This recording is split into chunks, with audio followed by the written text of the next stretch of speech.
Guys, there's just so many things that have happened in the last few days. Just a few moments ago, GM announced that they're halting funding of Cruise. We're going to talk about that. We did a big show on it just recently. But, do you guys think that that might indicate that there is a partnership with Tesla, or at the very least that FSD version 13, had an influence on that? This weekend, we saw Tesla drop a amazing video, a demo of Optimus walking in the woods, and they explained that it's actually using just onboard sensors and was maintaining its own balance without vision. And both Elon, Milan, and other team members all, gave updates on that. And then we had a rash of institutional analysts rushing to raise their price targets. Almost all of them are over $400 now. You got Morgan Stanley, Cantor Fitzgerald, CFRA, and then our very own Simon Hale from Wellington Altus. His chief strategist came out saying that it really should be at $1,000 based on the technical charts. We saw videos of multiple cybercaps going around Giga Texas.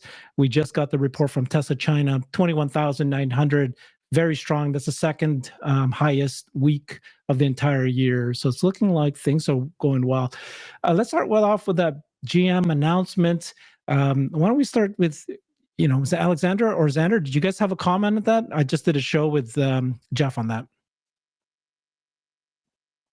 Yeah, great show. I actually listened in a bit. And you're always on top of things and so quick. So very well done. I'm not surprised because Cruise is just such a huge money issue for GM, who doesn't have as many funds as necessary.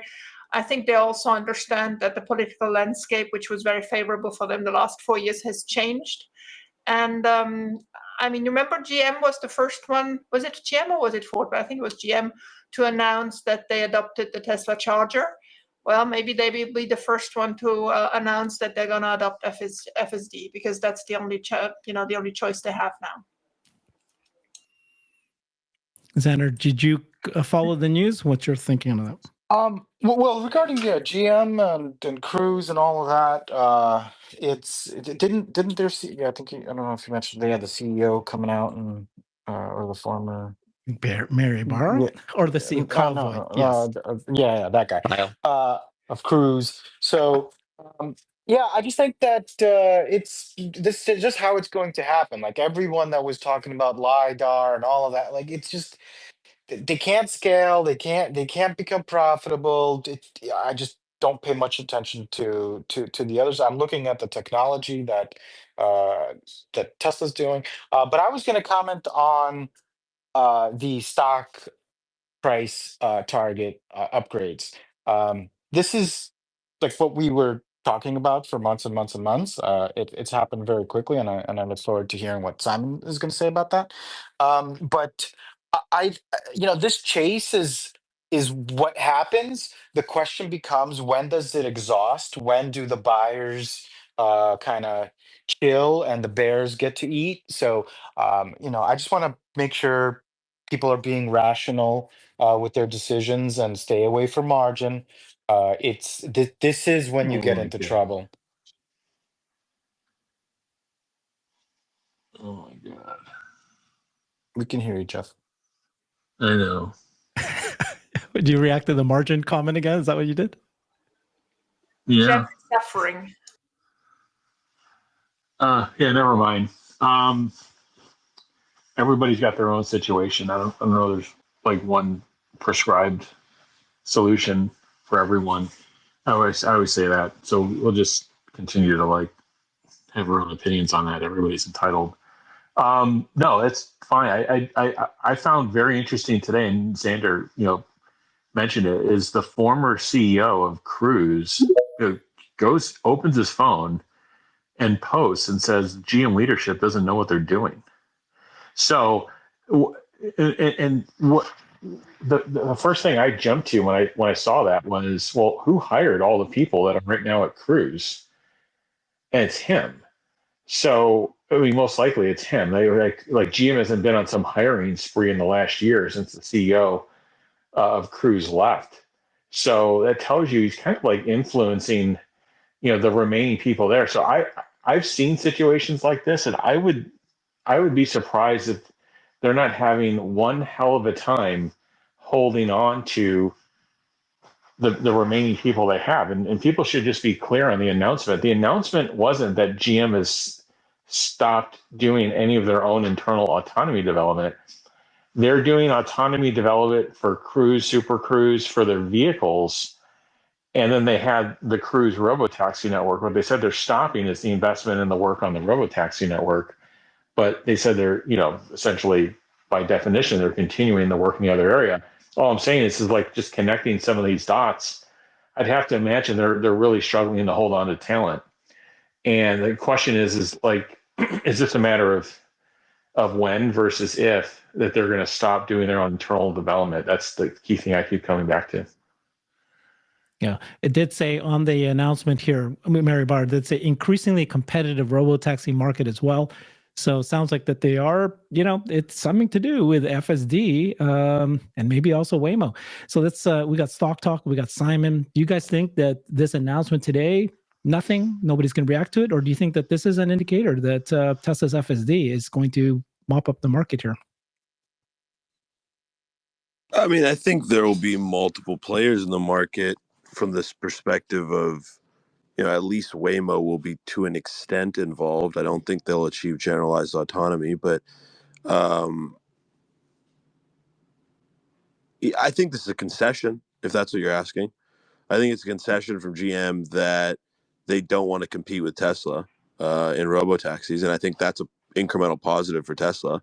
And I think maybe to a degree, it increases the probability of FSD licensing, although it seems like in the press release they have an intention of maintaining their commitment to Super Cruise, which is their personal vehicle autonomy platform. I don't really understand that because it's so far behind the rest of the pack. It's probably arguably 2 generations behind Tesla and Waymo, and so I don't understand their commitment to Super Cruise.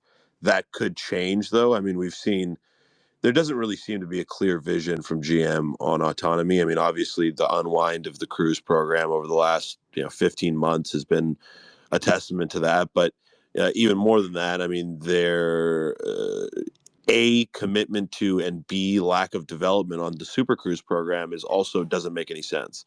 They're pivoting now to say, well, we think there's a less competitive, more robust opportunity for GM that's going to require less capex if we shift our focus to personal autonomous vehicles.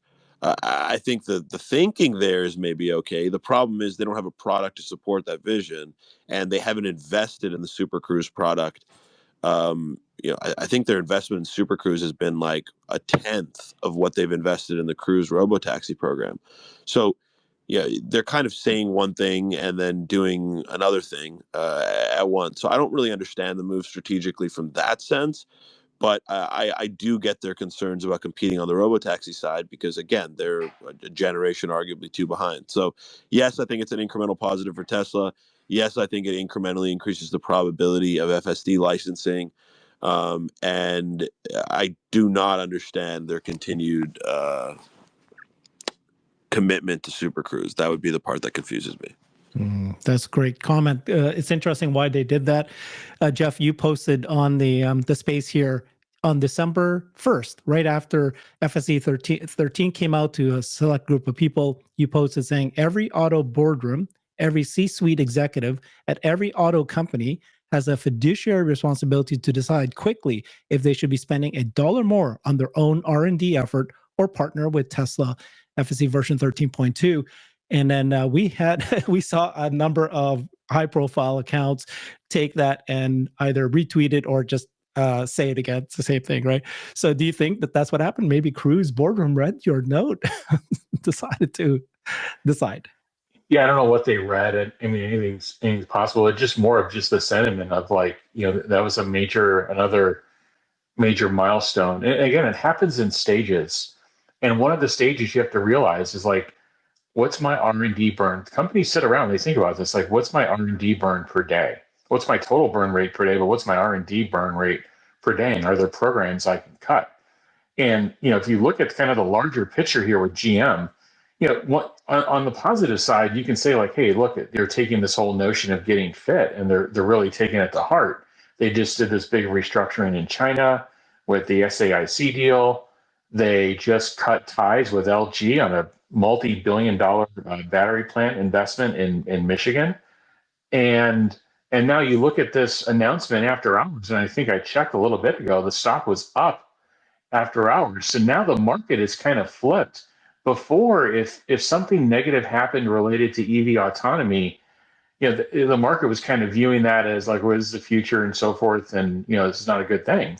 And now, I mean, just at least a short-term reaction. We don't know how it will trade tomorrow, but it looks like the market's kind of applauding them not investing in this. And the question to ask yourself: are they applauding because they knew they had no chance, and this is actually a good move for them to do, or are they applauding because they don't believe the space is accretive? And I mean, it's just interesting to see I that think, Jeff, I dynamic. think one quick comment just to make on that. I think part of the reason the GM stock's up after hours is that they mentioned that they were going to generate $1 billion in annual savings from the shift. So I think it's probably just a fundamental driver there. And as we know, the shareholders of these traditional OEMs are much more balance sheet conscious than Tesla shareholders are, right? So Yeah. I think the boost to the balance sheet from this decision is probably what's driving the positivity in GM stock, if I had to guess. Yeah. I Yeah. love it. Less forward looking. You guys are both so well spoken. Appreciate this so much. I know, Simon, you have your hand up, and I'm going to set the stage for you, and then you can ask your question, but also answer the question I'm going to ask you. But basically, we had a rash of upgrades. We've been watching this. Morgan Stanley, you pointed it out. They raised their price target to $400 from $310. All of these guys are citing autonomous, the movement, the progress Tesla's making with autonomy as one of the reasons. Then you've got Cantor Fitzgerald raising their price target to 365 from 255. Again, it's because of their bullishness of autonomous driving. And then you've got CFRA analyst Garrett Nelson. He went all the way to 450 from 375, and the same reason. And then you pointed out that your own chief strategist came out, and he's saying, this cut a little late. He's now your chief strategist for Wellington Altus portfolio management. Wealth management firm is now calling for $1,000 based on the technicals. You better address that quick, Simon. Sure. So, well, two things. What I want to address first is regarding GM, I don't know, people in the community are so dialed in. And to me, it just seems obvious that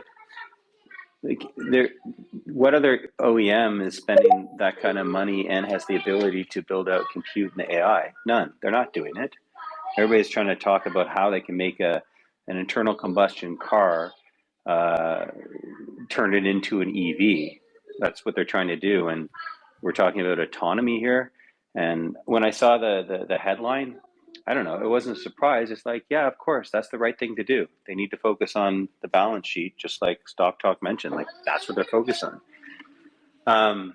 So yeah, it wasn't a surprise. And we'll see more of these people throwing the towel, saying, sorry, not going to waste any more money on this. And it's not the first. I mean, we saw Apple throw in the towel. We saw Hyundai throw in the towel. I'm trying to think of a couple others that wanted to go into autonomy, and everybody says, oh my gosh, I can't do this. I think even BYD. Sorry, I'm getting my kids ready to go to swimming, as you know, every Tuesday night. Yep. And so I'll try to answer your second question quickly, and then I'll be sort of MIA for about 10, 15 minutes till I get them into the swim. The second question, okay, so regarding the upgrades, it's been really interesting to watch that, the stock is ripped higher than I could have anticipated. So my group that manages wealth within Wellington Altus, we have a fair value based on the sum of the parts, and we've done, we've run discounted free cash flow models, and we said, hey, the stock is probably worth about $500 as fair value. If everybody gets really ambitious, and the stock market can be pretty irrational over the short term, and maybe it drives it up to 600 or 700 based on in order for us to see, I'm saying myself, my brother, managing money for households, I need to see them execute, which they will, I have no doubt they will, or they won't, it needs to execute on robotaxi and FSD. And that's in the pipeline in the next 6 months or so. And as soon as we see that, then we can start putting that into our models. In terms of Jim Thorne, who's our chief strategist at Wellington Altus, and we're the largest independent wealth management firm in Canada, which is small potatoes relative to the US, is he's been really good on his calls, and so has Rich Ross, who is with ISI. That's a US firm. He's the #1 technical analyst in probably the world, going on 5 years, and we have access to that research as well. His call is 550, within 6 to 12 months.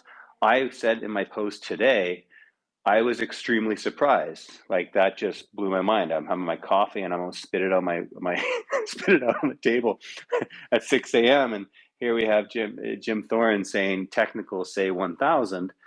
I'd like to have him on your show, Herbert, and get some perspective, because I had a lot of people asking, "Hey, can you bring him on?" And he ran.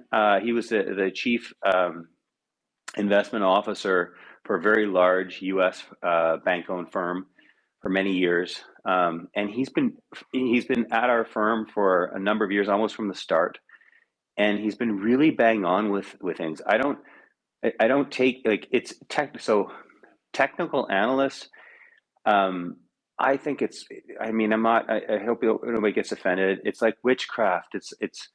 But there's being in the industry for 20 years, there's something to the fact that when you get into a liquidity driven bull market, my brother says to me, "This doesn't make sense. Tesla shouldn't be trading here." I said, "Doesn't matter. Everybody's, flat footed. We're in liquidity driven, liquidity being interest rates are coming down. We're seeing, and that's going to drive liquidity. We're seeing business pick up. And right now, there's a lot of liquidity out there, meaning money on the sidelines that needs to come into the market. And so, these runs that we're seeing in Tesla, I think everybody here, including myself, is surprised with. But I've also learned over time not to be surprised that things can run much, much higher. And we've had this with NVIDIA. We've had it with Bitcoin. No, I'm not invested in Bitcoin. But Jim Thorne has been banging on the table for all Wellington Altus across Canada for the last couple of years, saying, you got to have this in your portfolio. There's many ways to make money. For us, our philosophy is own companies that make things and look at those future cash flows. But so back to his call on 1,000, he may not be that far off. Right now, we're just, the stock, when I look at the movement on the stock, on the last week or so, and I've posted this, and I think you guys have all seen these posts, it's really like bizarre. You see, somebody's trying to make a large position at the beginning of the day, and it drives the stock up. And then the algos that they're using says, okay, we need to back off here and let the price fall. And then until today it didn't happen, but we've seen it for all last week. We see the stock moving higher at the end of the day rapidly and massive volume. And what that tells us is that, and I've been saying this for quite some time, as we look through the big institutional books, everybody that I've talked to on Wall Street, the big managers, they're way underweight or zero weight Tesla. And if you are running an index hugging fund, and you're underweighted, then you're going to underperform the index if you don't own this. And that was a realization of mine a while back. I can't remember when. But if you own one of these companies that's a significant weight in the S&P, if you don't own it, you run the risk of not performing as well as the S&P 500. So some of these moves, maybe they're getting bullish on the company, but others are recognizing that because they're underweight, and as this stock moves, they're underperforming and they need to have exposure. And that itself can drive the stock price higher than my short-term views on it. But just as I said, like everybody here in this post, like we all think long-term. Yes, it's going to 1,000, 2,000. Like we all see that happening. until I see a reason to think otherwise, I'll continue to believe that. But short term, it's interesting to watch Wall Street and big institutions saying we need to get on side with this, and they're struggling to pick up shares. Little joke, I would say it's because us retail investors don't want to give up our shares, so there's limited stock in the float available. That's exactly right. Simon, thank you so much. Appreciate your incredible comments there. Are you gonna? Hopefully, you'll have time to come back after. Yeah, I'll listen to you guys driving. I'm just going to take the kids to swim. Good, thanks. So, Stock Talk and Xander, I wanted to ask you guys. You guys are much more of the next month and the next following month. What's your guess of where the stock might be at that point? You know me, I don't like to comment on the short-term move of the stock, but I mean, I'll piggyback on what was being said by Simon just now, which is Tesla's the only one of the Mag 7 that's majority retail owned, as opposed to the rest of the group, which have, anywhere from 66 to 80% institutional ownership. I think Apple is actually getting closer now to moving down below 60, but outside of Apple, the rest of them are pretty heavily institutionally owned. And so it creates a couple of unique things about Tesla that allow the price to move this way. First of all, there's an enormous amount of option speculation. Tesla trades, an enormous volume of out of the money contracts. Tesla trades more 20% plus out of the money contracts than any large cap stock has ever traded, ever in the history of the stock market. And so it creates a very unique gamma situation for the stock. It forces, dealers to hedge at far out of the money strikes that have enormous amounts of open interest, and it allows the stock to move in a ridiculously high paced way, right? I mean, the stock was what 100 whatever it was at the bottom, or just earlier this year, and now we're trading 400 plus and are very, very likely going to break all-time highs here. I mean, barring some kind of broader market collapse, this thing is going to all-time highs. It basically got there today. It was $5 off. So, we were $140 in April, and in the months since, the stock is ripped face to $400, largely driven by options activity. And that's the thing that's unique about having a retail shareholder base, is that A, retail is willing to gamble more, and B, retail is also willing to speculate more inherently. So, retail shareholder bases tend to be more tolerant of, intra-quarter pressure on the earnings. They tend to be more tolerant of margin compression. They tend to be more tolerant of these things because they're keeping the bigger vision in mind and are looking forward to some of the bigger opportunities. So, look, I don't know where the stock's going to be in a month and a half. I don't think about this stock that way. The stocks I trade, I think about that way, but I don't trade Tesla. I just own it, kind of similarly to how I think about Amazon. But sure, why don't you trade Tesla then if you trade other stocks? I just don't. I just own it. I own it in size, and I hold it. That's what I've done since 2015. Wise man. Huh? A wise man. Yeah, I just own it and hold it. Like there's stocks that I think are for trading, and there's stocks that I think are for owning. And for really? me, yeah, and for me, okay. Because what I've been hearing as I've been talking to a bunch of more of these technical analyst guys is that Tesla is actually something you could predict because it's such a high volatility. It's got high beta and it's got high volume, and so it's one of those higher things. beta doesn't make stocks more predictable. Okay. Yeah, that's not true. But what I would say is that when I make very few long-term investments. The majority of my trading activity on a day-to-day basis is in stocks that I don't want to own. I just want to trade them for any given opportunity. Okay. There are a handful of stocks, Tesla and Amazon namely, which have been my biggest investments for a long time, that I think are multi-decade compounders and winners with a ton of optionality, that have new businesses on the horizon, that I think are in the right trends, that have exposure to the secular themes that I think have durability. A stock has to meet so many criteria for me to want to own it, that once I do want to invest in a stock, I don't play games. I don't try to predict a 2-month move and buy a bunch of call options. No, I own it in an enormous amount of size, and I sit on it. And during the volatility, it hurts. Yeah, of course. When Tesla fell 50% from the highs, did it hurt my portfolio? Absolutely. But I've just been through the ringer enough, and I've been doing this for practically my entire adult life, trading stocks and investing in stocks. And so for me, I think that there's occasionally generational winners, and you don't sell them. You let the market play out, and Tesla's one of those stocks. So yeah, I don't trade Tesla, but I trade a lot of other stocks. I think that's a great attitude. Let me just jump in here to correct you a little bit, because the tendency was obviously that retail had more shares, or at least the same amount of shares than institutionals, but already end of the third quarter. So you can make sure this is going to be even enhanced end of the fourth quarter. 1.66 billion shares were with institutionals. You know the 13F filings on Fintel, they count them all in, and they don't even account for the smaller funds. So there is some numbers are missing also in the Nasdaq statistics, but already there it was more than 50% for institutionals. So it is slowly but surely reversing. Okay, thanks for clarifying that. I didn't check the latest numbers. I was just going off the last numbers that I remember from earlier in the year. But yeah, I appreciate that.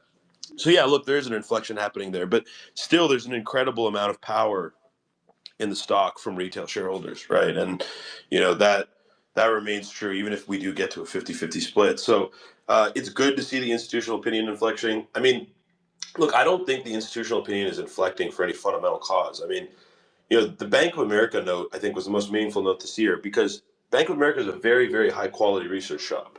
A lot of people who don't read institutional research don't know this. They're like, I say this all the time, but they're the best. And they don't really speculate. They're not willing to speculate generally. And when that Bank of America analyst left his Giga Texas tour, I stand by the fact that he saw something that impressed him enough to raise his price target by $100 coming out of that tour. I mean, nothing changed about the company. He didn't do a balance sheet analysis in that price target raise. He walked out of a Giga Texas tour and said, Optimus is way closer than people expect. I'm raising my price target. That's really as simple as it was. And he did a demo of FSD, and he was like floored by it. He was like, I didn't even know this technology existed. Think about how many other analysts haven't done that. Think about how many other analysts haven't ventured to do a 2-day tour to Tesla, yet it's in their universe of coverage, and they issue a report every 2 months on it. But they haven't bothered visiting the factory. They haven't bothered testing FSD. Those analysts are behind the curve inherently. Real world data is like magnitudes better than reading stuff on paper, and retail understands that. I mean, the fascination, a lot of Tesla retail shareholders are because they're fascinated with the product.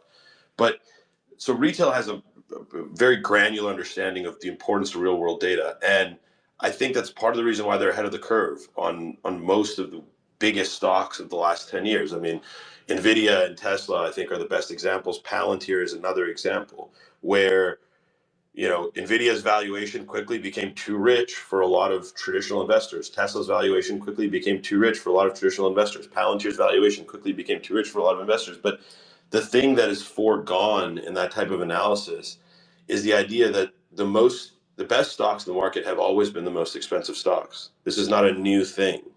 This goes back to the inception of the stock market, since people started looking at multiples, right? There's a reason why the leading company in an industry trades at a higher multiple than its peers. And this is universally true. So there is an advantage that retail has with Tesla that they had with these other stocks, where they're willing to say, I don't care that the stock is trading at 100 times. I am buying the stock for future opportunity. Most people on the street just aren't going to do that. And that's why they've been behind the ball. Yeah. Thank you so much. Xander, you have your hand up, and then I've got a question for Alexandra. Yeah, I'm gonna have to run. It's my wife's birthday, but so I had a couple of things. Well, thank you, Alexandra, for correcting that institutional thing. I was wondering the same thing. And then regarding I had a quick question for you, Stock Talk. So and then I want to offer my theory of how we got here and see what you guys think, and then I'll just listen. So, Stock Talk, do you think that? And you're very experienced with this. What does it look like if you were to venture a guess?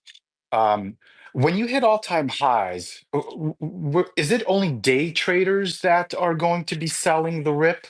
Isn't this the area where you get this parabolic move because you've exhausted the sellers? Can you riff on that a little bit, please?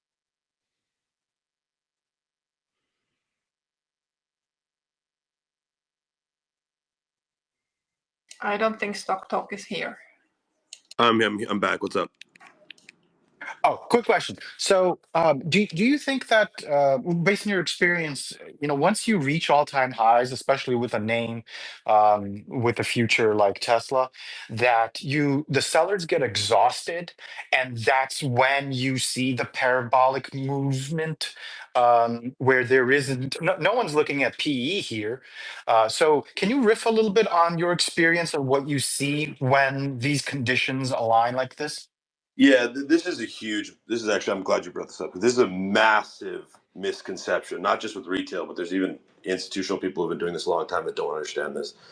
I'm sure all of you have heard this before, where you're talking to somebody in real life, a friend or a family member, and they're like, well, stocks are at all-time highs, so I don't want to buy them. I'm going to wait for a pullback. This is like a very commonly said thing. It's institutions say it, people say it, everyday people say it, and it's stupid because technically speaking, all-time highs are almost never bearish, right? All-time highs, what an all-time high says, and I'm not going to get too deep into technical analysis here because it's not even really necessary. What all-time high is indicating to you on prices is that buyers are now willing to pay the price that they paid at the previous all-time highs again, and that's bullish. Am I saying every all-time high breakout is sustained and that every stock that hits all-time highs goes higher? No, but en masse, like for the vast majority of stocks, breaking all-time highs is not a bearish signal. And this is especially true when it is a multi-year retest of the highs. So, you know, when you have a stock that spends to 1, 2, 3, 4, 5 years off the highs, and then there's a catalytic event or a series of positive catalysts that drive the stock back up to the highs, generally that leads to an enormous base breakout, multi-year base breakout, and the stock goes way higher. So yeah, technically speaking, Tesla stock is geared to go materially higher as it breaks through all-time highs. Now, there's caveats to that. If we get a major market correction in Q1, then Tesla will go down with the rest of the market.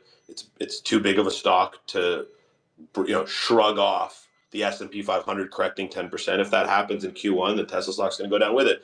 But if the market's supportive in Q1, like it was in the prior two first quarters, then yeah, the stock trades materially higher. It's really, really hard to paint a different technical picture. There's a lot of momentum behind this name. There's a shit ton of out of the money call activity. I mean, the 700 strikes for next year are filled to the brim. There's tens of millions of dollars on every 700, 650, $630 strike deep into next year. So people with money are betting that the stock goes a lot higher. And technically speaking, there's not a lot to not like. There's an accumulative volume profile, multi-year curling into highs. So yeah, the stock is geared to go higher, barring some kind of major shift in the story or a major market correction. I've created a website that is the most comprehensive resource for the Tesla investor. Please check it out. Simply go to my website at herbertong.com.